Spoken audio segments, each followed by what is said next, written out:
Hey Geometry! Flex Block lesson number 2 is about simplifying radicals.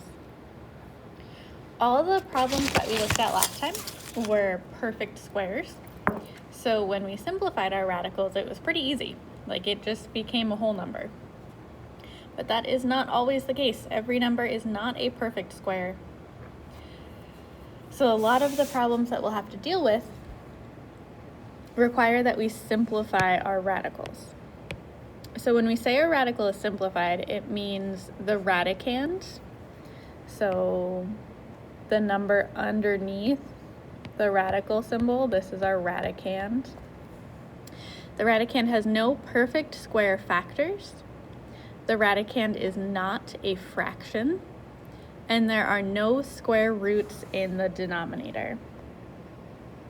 So an example of a simplified radical. The square root of 2 is simplified. It's not a fraction, check. No square roots in the denominator, check.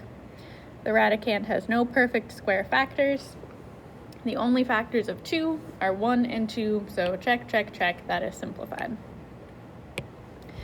The square root of 6 is also a simplified radical.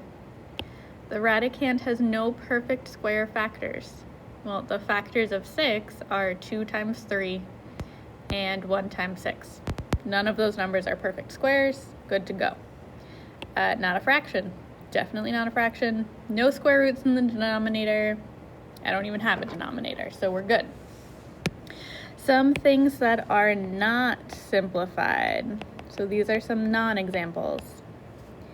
If we had like the square root of 12, this is not a simplified radical because the radicand has a perfect square factor.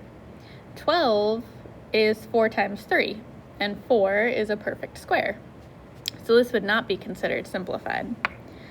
3 divided by the square root of 2.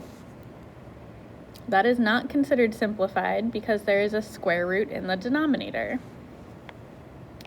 Or if I put a whole fraction in here, like 100 divided by 6, that's also not simplified because the radicand is a fraction. So when we are simplifying our square roots, we are today going to be looking at problems like this guy and this guy. Our next flex block lesson is going to be,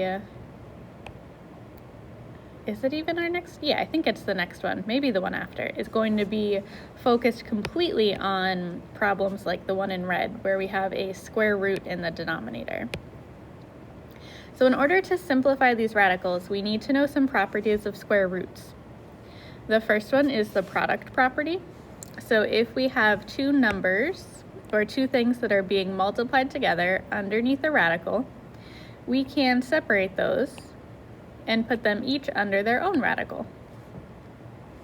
We can do the same thing when we have division. So this is called the quotient property. When you have two numbers underneath a radical that are being divided, you can separate that into two separate numbers, each underneath their own radical. So for example, if I had the square root of 4 times 16, well, I can say 4 times 16 is, what is that, 64?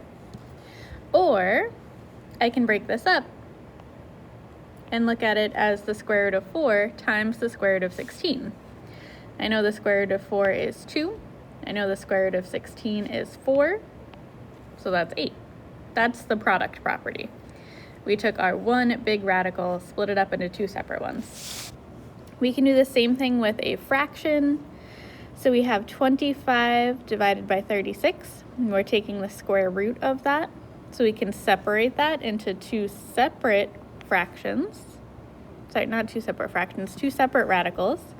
The square root of 25 is 5, and the square root of 36 is 6. So basically the product property and quotient property just allow us to break down numbers in different ways. So when we are trying to simplify a radical, we want to first find the largest perfect square factor of the radicand, and then we're going to use the product property to rewrite our radical and simplify. So this is where it can be really helpful to have that chart of perfect squares from the first notes. And I'm just gonna scroll myself, nope, that's not real. List really quick. That's not real either, oh man. 6 times 6, 36, 49, 64, 81, 100. Okay, that should be enough.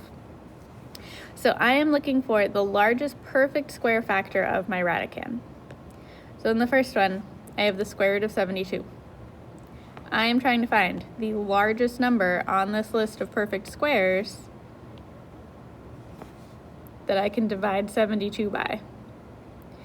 And in this case, my largest perfect square factor is 36. So I am going to use my product property to rewrite the square root of 72 as the square root of 36 times 2, because 36 times 2 is 72.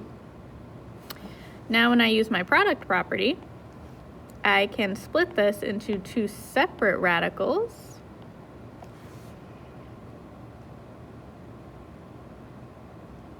The square root of 36 is 6.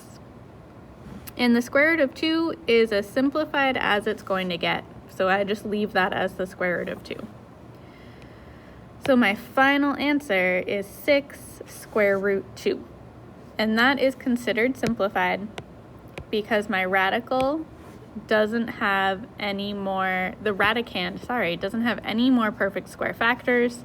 Square root of 2 is as simplified as it's going to get.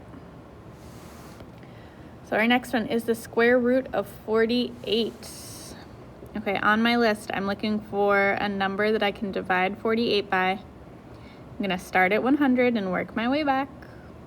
And I think my largest factor here is going to be 16.